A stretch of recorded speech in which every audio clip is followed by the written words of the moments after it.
ایک بات تھوڑی سی یہاں عرض کر کے آگے بڑھ جائیں کہ اس وقت فدق کو لے کر بھی کافی معاملات چل رہے ہیں، تو بس اس پر اتنا کہنا ہے کہ صدیق اکبر بھی محفوظ عن الخطا تھے اور سیدہ فاطمۃ الزہرا بھی محفوظ عن الخطا تھی، سبحان اللہ، اور دونوں کا احترام ہم پر فرض ہے۔ تو اس معاملے میں جس کو فدق کا معاملہ کہتے ہیں، بس اہل سنت کا اتنا موقف ہے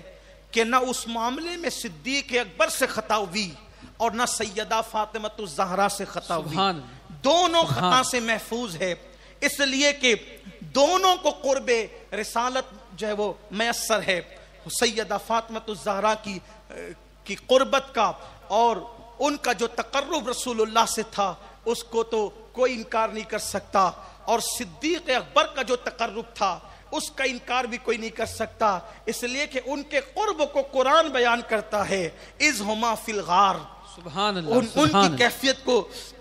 بیان کرتا ہے قرآن، ان کی صحابیت کو قرآن بیان کرتا ہے۔ یوں تو حضور کے سب صحابہ قابل احترام ہے، لیکن ایک صدیق اکبر ہے جس کی صحابیت قرآن مقدس سے ثابت ہے، اور ان کو قرآن لے صاحبی ہی کہہ کر رسول اللہ کا صحابی قرار دیتا ہے، یہ حضور علیہ السلام کے صحابی ہیں، قرآن بیان کر رہا ہے، تو صدیق اکبر نے بڑا احترام کیا، بڑی تعظیم کی، بڑا اکرام کیا۔ یہاں پر پھر ایک بات آتی ہے، چلتے چلتے وہ بھی بتا دوں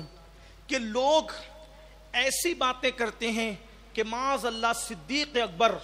اور سیدہ فاطمہ کے درمیان کچھ اختلافات رہیں، یہ بات بھی بالکل روایات اور درایتوں سے بہت دور ہے۔ دیکھیے میں نے کہا نا کہ کوئی ایک قول کہیں سے آ گیا اٹھا کر پیش کر دیا تو الگ بات ہے، اگر درایتوں کو دیکھیں، سیدہ فاطمۃ الزہرا کی سب سے قریبی اگر کوئی خاتون تھی، خواتین میں سب سے قریب اگر کوئی خاتون تھی، تو پوری امت کے مورخین کا، محدثین کا اس بات پر کثرت سے بیانات موجود تھے، وہ تھی حضرت اسماء بنت امیس۔ یہ وہ خاتون ہے، اب دھیان سے سنیں ترتیب، یہ وہ خاتون ہے کہ سیدہ فاطمۃ الزہرا کی مرض وصال میں سب سے زیادہ جس نے خدمت کی وہ فاطمہ اسماء بنت امیس ہے، ایک سیدہ فاطمہ کا جس نے جنازہ تیار کروایا وہ ڈولی والا، وہ اسماء بنت امیس۔ سیدہ فاطمۃ الزہرا کو جو دوسرے شہزادے پیدا ہوئے یعنی امام حسین، یہ پنجتن کی انجمن کا 5واں چراغ، پنجتن کی سریا کا 5واں ستارہ، پنجتن کے گلستہ کا 5واں پھول جسے امام حسین کہتے ہیں۔ سیدہ فاطمہ کے علاوہ اگر امام حسین نے کسی کا دودھ پیا ہے تو وہ عورت کا، اس خاتون کا نام بھی اسماء بنت امیس ہے۔ اور یہ اسماء بنت امیس ہے کون؟ یہ ہے سیدنا ابو بکر صدیق کی بیوی، یہ صدیق اکبر کی بیوی ہے۔ اب مجھے بتائیں،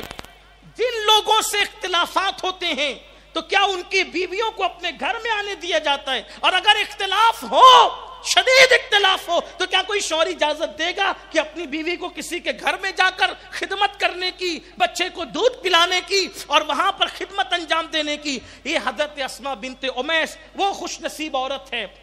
کہ پہلے ان کا نکاح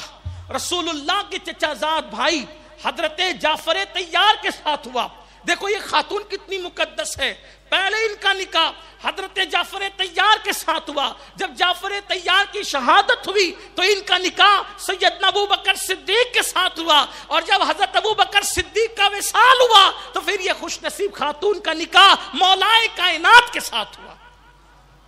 یہ ہے اسماء بنت امیس رضی اللہ تعالی عنہا،